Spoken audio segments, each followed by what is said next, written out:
me encheu de alegria e com júbilo sem fim nós cantaremos a tua paz.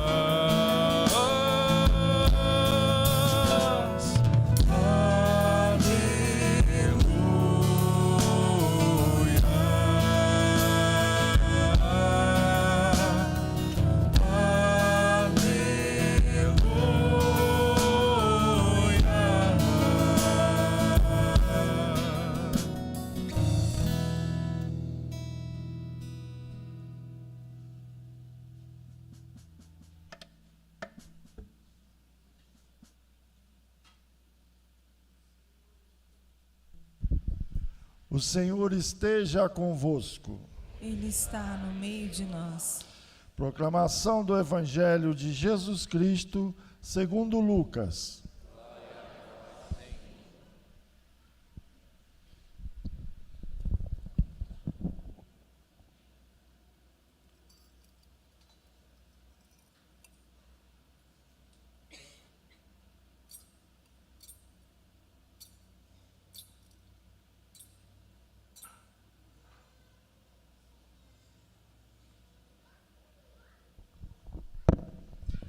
Naquele tempo, os chefes zombavam de Jesus, dizendo: a outros ele salvou, salve-se a si mesmo, se de fato é o Cristo de Deus, o escolhido.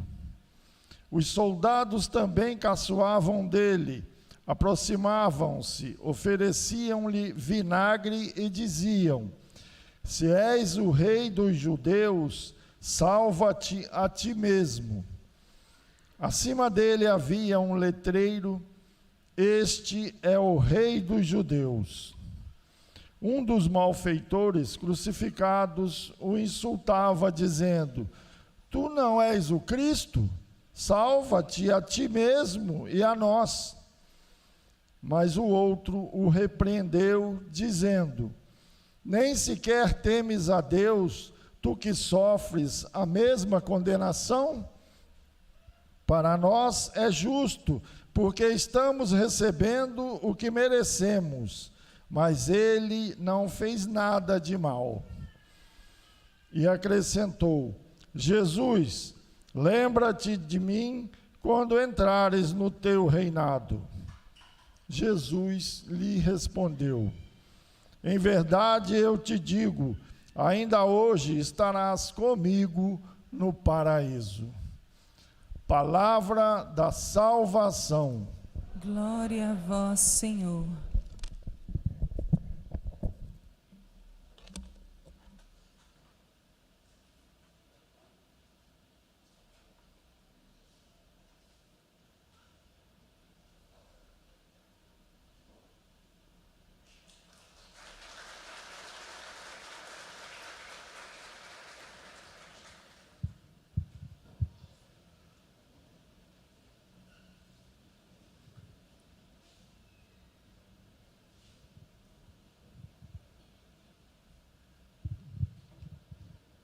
Prezados irmãos e irmãs em Cristo, como eu disse no início da Santa Missa, muitos motivos para celebrar, comemorar, na conclusão deste ano litúrgico, Jesus Cristo, Rei do Universo.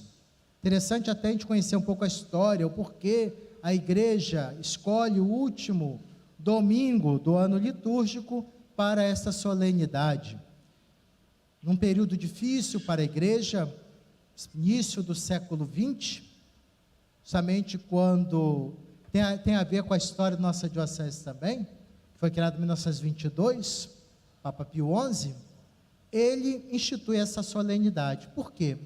Crescia muito a questão do problema do laicismo, que é justamente uma postura, uma motivação negativa da sociedade, dos governos contra a fé e a religião, diferente da laicidade. Laicidade é uma coisa muito boa, positiva, ou seja, o Estado não tem uma religião oficial, o Estado tem que promover, defender a liberdade religiosa, em que cada um tenha o direito de expressar livremente a sua fé. O Estado não vê a religião como uma oposição, algo a ser aniquilado na laicidade. Então, podemos, assim, entender a presença da religião como algo positivo.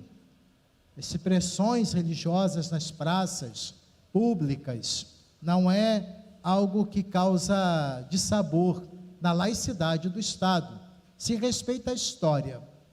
O laicismo não, quer destruir. Tem uma imagem religiosa, tem que ser eliminada. Na repartição pública não pode ter nenhum sinal, nenhuma expressão de alguma fé, alguma religião. Ou seja, uma oposição, não vê a religião como uma presença importante na vida do povo. Esse é o laicismo. A laicidade não, uma coisa boa que devemos defender. Todos têm seu direito. Todas as expressões religiosas devem ser respeitadas e protegidas. Não pode haver violência. Por exemplo, um grupo religioso fanático que quer impor a sua expressão religiosa e age com violência, tem que ser coibido. Não é permitido isso. Cultos afro-brasileiros, religiões que não sejam cristãs, de origem oriental, asiática, sejam respeitados, catolicismo, outras expressões cristãs, todos convivendo, se respeitando mutuamente. Fanatismo é uma doença religiosa. A laicidade, portanto, deve ser valorizada. Pio XI, então, ele quer demonstrar com esta solenidade litúrgica que o laicismo não é correto. É uma negação total, radical da realeza de Cristo, da presença da fé na sociedade. Isso fere a laicidade. Então, celebramos a festa de nosso Senhor Jesus Cristo do Universo, é para destacar a importância da liberdade religiosa. Outro aspecto, Dia dos Leigos. A conclusão do ano litúrgico. Toda a caminhada da igreja no ano litúrgico, em que nós vivemos no mistério da liturgia, a paixão, morte e ressurreição do Senhor, no tempo comum, nós trazemos para a nossa vida, o nosso cotidiano, a mensagem de Cristo. Grande parte são os leigos, que muito se dedicam e colaboram para que o reino de Deus possa crescer e progredir na sociedade. Então, agradecemos muito o trabalho, a dedicação dos batizados, povo de Deus que se congrega, que trabalha, que se dedica. Nós estamos inseridos nesse povo de Deus, nós ministros ordenados. Agora é importante esclarecer o que significa protagonismo dos leigos. Como nós estamos valorizando o trabalho dos leigos?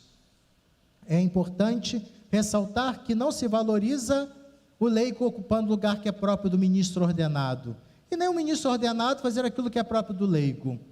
São atribuições distintas, lembrando essa imagem muito importante da igreja corpo místico de Cristo, cuja cabeça é Jesus, cada um tem sua função, seu serviço na igreja, porque um certo tempo, se deu a ideia de que valorizar a leigo é colocá-lo no presbitério, para ser ministro ordinário da Eucaristia, que também ajuda, colabora muito, para ser testemunha qualificada do batismo, para ser, testemunha qualificada do matrimônio, ministro do batismo.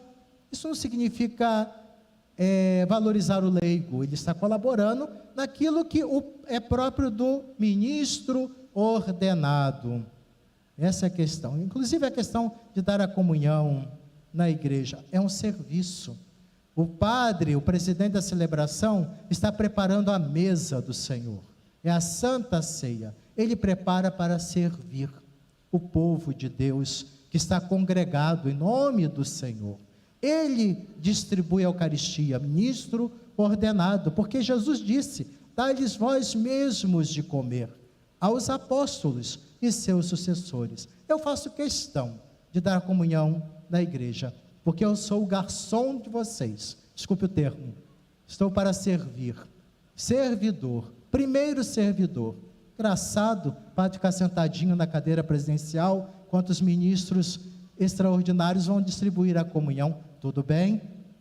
É importante porque numa festa grande, aquele que coordena O primeiro servidor, o padre, precisa associar a si outros colaboradores, voluntários, que são os ministros ordinários da Sagrada Comunhão. Mas ele é o primeiro servidor.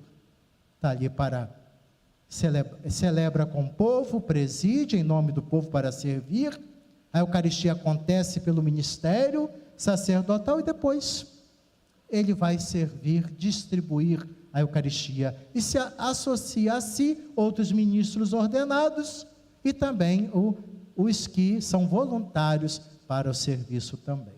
Então, protagonismo do leigo é fazer aquilo que é próprio de todo batizado, na sua vocação. Tantas coisas muito melhores do que nós vocês fazem, mas às vezes com essa ideia equivocada de achar que protagonismo do leigo é fazer aquilo que é próprio do padre, nós perdemos uma boa oportunidade de colocar o leigo na sua posição importante, necessária, fundamental na vida da igreja. Suas orientações, seus conselhos, as atividades que os leigos realizam. Afinal de contas, a igreja, 99,9%, né? São de leigos. Os outros são os padres, os ministros. A igreja toda é uma igreja ministerial, a serviço, todos nós servindo-nos mutuamente para o crescimento deste mesmo reino de Deus. Então sejam protagonistas, leigos, daquilo que é próprio, fundamental, e que nós não podemos fazer. Vocês estão inseridos na sociedade, na evangelização, na missão, nas tarefas cotidianas, na sua profissão, evangelizando, como políticos, que sejam bons, né? Governantes, profissionais liberais, formadores de opinião, de boa formação, bons formadores de opinião nas coisas do Senhor, podem contribuir muito na catequese, que é coisa mais importante, e outros aspectos da vida da igreja. Vocês estão aí atuando, são fundamentais na vida da igreja, mas cada um cumprindo a sua missão, o que lhe é próprio. E os padres, servindo o povo de Deus, naquilo que lhe é próprio também. Os sacerdotes, religiosos, religiosas, também inseridos na sociedade, nas suas tarefas próprias, outros dedicados à oração, outros à missão, outros ao trabalho social, enfim, cada um fazendo a sua parte. Construímos assim, edificamos uma igreja querida por Jesus, verdadeira igreja de Cristo Jesus, todos servidores, como ele foi o servidor maior, o rei pastor.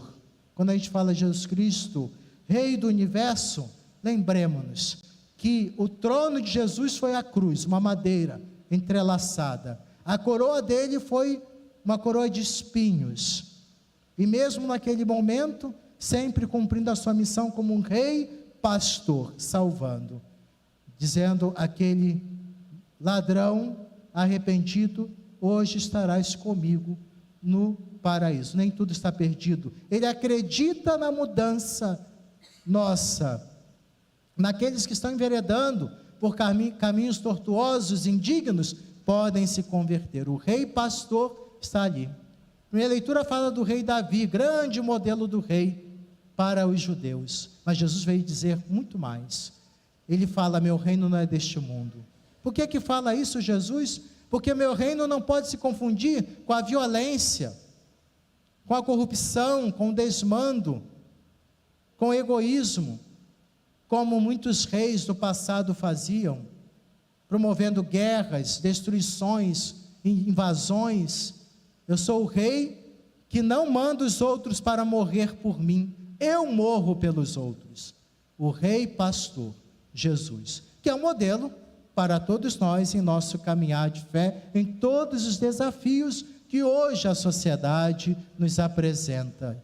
Então precisamos sempre olhar para a figura de Jesus, o rei pastor, e ele que deve nos inspirar. Ele reinou não se igualando às baixezas deste mundo, que são essas que eu acabei de mencionar: corrupção, violência, mas justiça, paz e fraternidade. O modelo é Cristo Jesus, que nós possamos trilhar na vocação específica de cada um de nós. Como estamos iniciando hoje o ano vocacional, e justamente a reflexão é conscientizarmos-nos ainda mais a vocação comum de todos nós.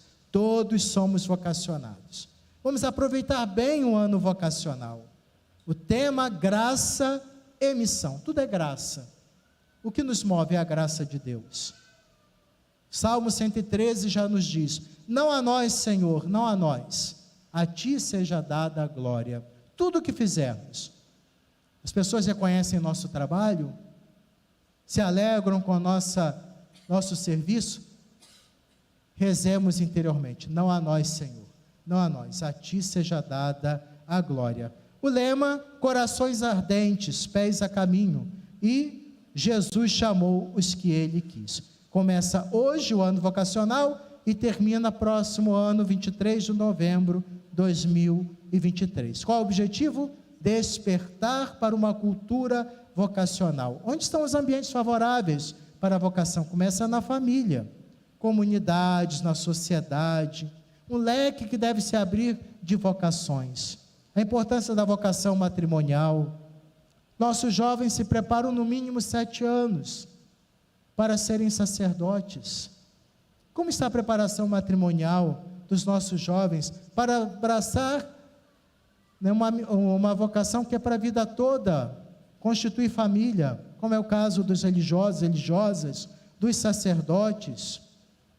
Só respondemos ao chamado de Deus porque amamos. Se não há amor, o encontro, o coração arder, como os discípulos de Emaús, não se responde à vocação com fidelidade. Nosso coração arde diante do chamado de Deus, nas tarefas, nas comunidades. O que nos move para seguir o Senhor? Que deve ser um sim renovado a cada dia. E caminhar juntos, sinodalidade. O Papa Francisco, ele fala uma frase muito interessante: se queres andar rápido, anda sozinho. Se queres ir mais longe, caminha com os outros. Então, pastorais, todos unidos nessa missão. Então, o ano vocacional, cultivar essa sensibilidade vocacional, despertar para a importância do apoio ao seminário, onde novos sacerdotes estão sendo preparados, apoiar o bispo, que é o primeiro grande motivador vocacional na diocese, nesse trabalho, e não só religiosos e religiosas, a missão laical, valorizar o trabalho dos leigos, intensificar. Neste ano vamos rezar em todas as celebrações a oração pelas vocações, e sempre recordar uma coisa muito importante: só é feliz quem abraça a sua vocação. Então, lembrar que está em jogo a nossa felicidade, vocação acertada, vida feliz. É isso. Então vamos discernir em relação ao chamado de Deus, o nosso compromisso, a nossa resposta, mas que seja uma resposta renovada a cada dia, a cada momento difícil, cada aprovação. E a igreja vai nos ajudar nesse discernimento. Um bom diretor espiritual, alguém que nos ajude, que faça e nos faça discernir bem o chamado de Deus. Deus chama quem Ele quis, não é mesmo? Uns às vezes acham que tem vocação, como foi aquele episódio do Evangelho, em que um se aproximou de Jesus depois de ser curado, libertado: eu quero segui-lo. Não, sua vocação é outra missão.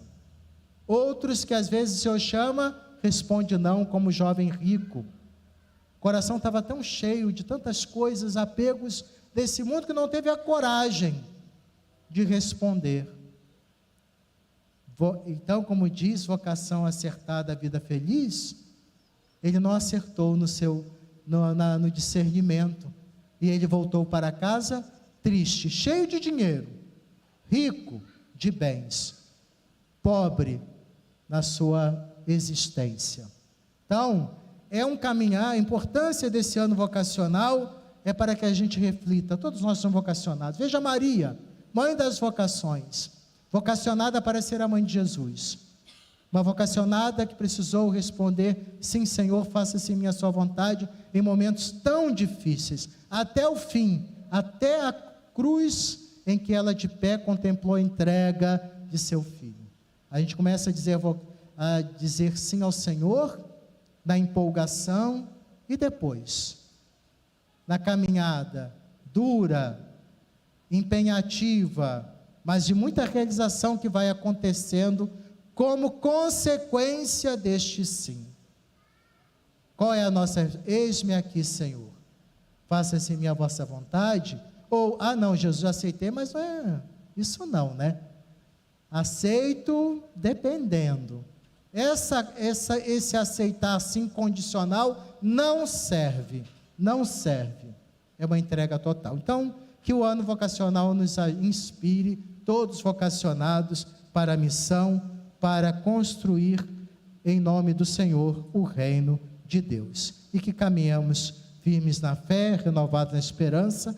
Jesus está conosco. Lembremos-nos os discípulos de Emaús, tristes, desanimados, tão tristes, tão desanimados, que não perceberam nem a presença de Cristo junto com eles. Às vezes estamos assim.